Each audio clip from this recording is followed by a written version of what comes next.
ஆடி மாதம் முதல் நாளன்று அம்மனை வீட்டிற்கு வரவேற்கும் கலச வழிபாடு அஷ்டலக்ஷ்மிகளையும் வீட்டிற்கு அழைக்கும் அற்புத வழிபாடு. செம்பு அல்லது வெள்ளி கலசம் ஒன்றெடுத்து நல்ல நீரினால் நிரப்பி மஞ்சள் பன்னீர் விட்டு கொஞ்சம் வேப்பிலை இட்டு வாயை சுற்றி 5, 7, 9 என்ற எண்ணிக்கையில் மாவிலைகளை அடுக்கி நடுவில் ஒரு தேங்காயை வைத்தால் கலசம் ரெடி. கலசத்திற்கு சந்தனம் குங்குமம் இடுங்கள். தெய்வீக தன்மை பொருந்திய பூர்ண கும்பத்தில் அம்பிகை வந்து கண்டிப்பாக வாசம் செய்வாள் என்பது நம்பிக்கை. வாசனை மலர்களால் அர்ச்சனை செய்து ஓம் என்ற மந்திரத்தை உச்சரித்தபடி பூஜையை தொடங்குங்கள். கோவிலின் ராஜகோபுரத்தில் இருக்கும் கலசத்திற்கு எப்படி சக்தி இருக்கிறதோ அதே போல நீங்கள் வீட்டில் வைக்கும் கலசத்திற்கும் அதீத சக்தி இருக்கிறது.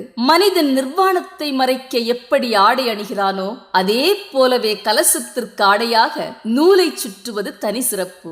சகல சௌபாக்கியங்களும் வீடு தேடி வர கலசத்தை தயார்படுத்தி அன்னையை வீட்டிற்கு அழைப்பது நல்லது. பாதகமான சக்திகள் வீட்டில் இருந்தால் கலச பூஜையை பார்த்தவுடன் ஓடிப் போய்விடும். தீங்கு விளைவிக்கும் எதிரிகளின் தொல்லை ஒழிந்துவிடும். பிரம்மா பூவுலகில் இருக்கும் அத்தனை உயிர்களையும் நீரிலிருந்து படைத்ததால் மிகப்பெரிய சக்தி வாய்ந்ததுதான் நீர். கலசத்தில் இருக்கும் நீர் புனித நீர். ஆரோக்கியம் தடைத்து மகிழ்ச்சி பொங்க கலச வழிபாடு அவசியம். ஆடி முதல் நாளன்று அம்மனை வரவேற்க பூரண கலசம் அமைத்து பூஜை செய்யுங்கள். நன்றி.